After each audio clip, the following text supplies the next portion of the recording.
A N B. এই তিনটাকে আমরা সাধারণভাবে বলেছিলাম যে আর্টিকেলস আমরা এই তিনটাকে বলছি। আর্টিকেলসকে কয় ভাগে ভাগ করে বলেছিলাম আমি? দুই ভাগে। কি কি ভাগ? হ্যাঁ, ইনডেফিনিট আর্টিকেল আর দ্বিতীয় হচ্ছে ডেফিনিট আর্টিকেল। দেখো বাংলাটা একটু ভালো করে দেখো। ইনডেফিনিট কথার অর্থ হচ্ছে অনির্দিষ্ট। অনির্দিষ্ট নির্দেশক পদ, নির্দিষ্ট নির্দেশক পদ। আমাদের তোমরা একটু বলবে, এর আগে কিন্তু বোঝানো হয়েছিল, তোমরা বলো যে এখানে হচ্ছে এই তিনটা হচ্ছে আমাদের আর্টিকেলস, তাই তো? তিনটা হচ্ছে আর্টিকেলস। তো এখানে নির্দিষ্ট নির্দেশক পদ কোনটা রয়েছে? A N D.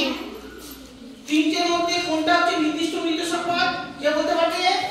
A N D. তিনটাই না, তিনটা তো হবে না। তিনটাকেই তো আমরা আর্টিকেল বলছি। A N T A N D, এই তিনটাকে আমরা বলছি আর্টিকেলস বলছি। এই আর্টিকেলসের মধ্যে আমি বলছি ডেফিনিট আর্টিকেল কোনটা? দা। এটা হচ্ছে আমাদের ডেফিনিট আর্টিকেল। এটা হচ্ছে আমাদের, অর্থাৎ দা হচ্ছে আমাদের ডেফিনিট আর্টিকেল। আর বাকি কি পড়ে আছে? এ আর এন হচ্ছে আমাদের ইনডেফিনিট আর্টিকেল। বোঝা গেছে? হ্যাঁ। দেখো এটা হচ্ছে আমাদের ডেফিনিট আর্টিকেল।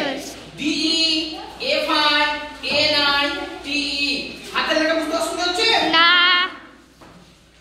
দা হচ্ছে আমাদের ডেফিনিট আর্টিকেল, অর্থাৎ নির্দিষ্ট নির্দেশক পদ। দা, দেখবে দা আমরা সব সময় ব্যবহার করতে পারি না। নির্দিষ্ট কোনো কিছুকে বোঝানোর জন্যই আমরা দা ব্যবহার করি। নির্দিষ্ট, যেমন দেখো এই যে আমাদের পাশে কোন নদী আছে? ধরলা, যমুনা। ধরলা নদী কি আরো অনেকগুলো আছে? না। আনে না। যদি না থাকে, অর্থাৎ নদী ধরলা নদী একটাই, তাহলে ধরলা নদীকে আমরা কি বলবো ইংরেজিতে? ধরলা রিভার। ইংরেজিতে রিভার বলি, তাই তো? ধরলা রিভার। যখন আমরা দা ধরলা রিভার লিখবো, বোঝা গেছে? হ্যাঁ। আকাশের দিনে এখন কি দেখা যাচ্ছে? সূর্য। সূর্য। তোমাদের মধ্যে কেউ সূর্য আছে দেখে আবার? না, এখানে সূর্য নেই কেউ। আকাশের মধ্যে যে সূর্যটা আছে, তার আগে আমরা কি বসাতে পারি? দা। এ বসাবো না? এখন তো আছে। হ্যাঁ। না, দা।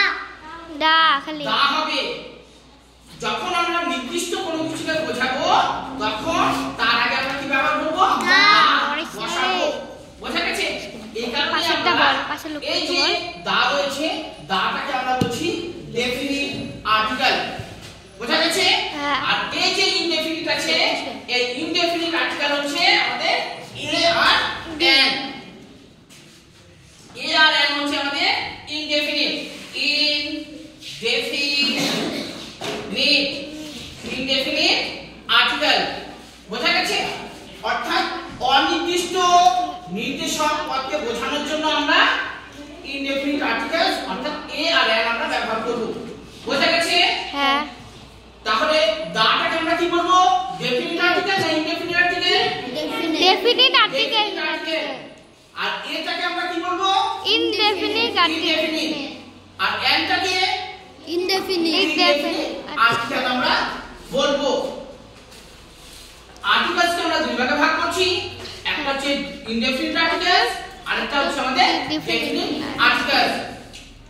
যখন আমি কাকে বলে বলছিলাম, সোজা ভাবে বলছিলাম এ এন ডি, এই তিনটাকে আমরা আর্টিকেলস বলবো। এই তিনটার মধ্যে হচ্ছে আমাদের দা হচ্ছে আমাদের ডেফিনিট আর্টিকেল। নির্দিষ্ট কোনো কিছুকে বোঝানোর জন্যই আমরা দা ব্যবহার করব। আর এ আর এন হচ্ছে আমাদের ইনডেফিনিট আর্টিকেল। বোঝা গেছে?